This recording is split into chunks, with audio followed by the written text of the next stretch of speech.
आता महत्त्वाची बातमी आहे। बोबदेव घाटात सामूहिक अत्याचार प्रकरणात शरद पवार आणि सुप्रिया सुळे हे घटनास्थळी भेट देणार आहेत।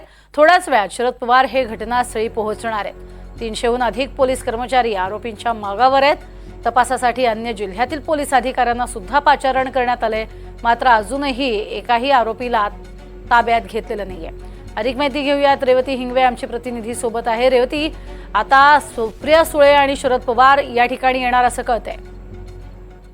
नक्कीच प्रज्ञा, आपल्याला जसं माहिती आहे की गुरुवारी रात्री ही घटना घडली आणि आज जवळपास 4 ते 5 दिवस झालेत, तरी पण पुणे पोलिसांना आणि गुन्हे शाखेला काही एक ठोस पुरावा मिळालेला नाहीये आणि कुठल्याही आरोपीला अटक देखील करण्यात अजून आलेली नाहीये।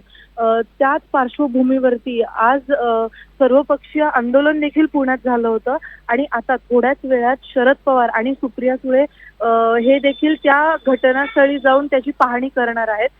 खरं तर जसं बघितलं की ही खूप महत्त्वाची बाब आहे की अजूनही कुठलाही आरोपी अटक करण्यात आलेला नाही आणि त्याच्याबद्दलचे ठोस पुरावे देखील नाही मिळालेले आहेत। आता 300हून अधिक पोलीस कर्मचारी आणि विविध पथकं 40 पथकं हे तैनात केलेले आहेत आणि आता या तपासणीनंतर अजून काय कशाचं उलगडा होतं हे पाहणं महत्त्वाचं असेल प्रज्ञा। नक्कीच, तुर्तास धन्यवाद या संपूर्ण माहितीसाठी रेवती।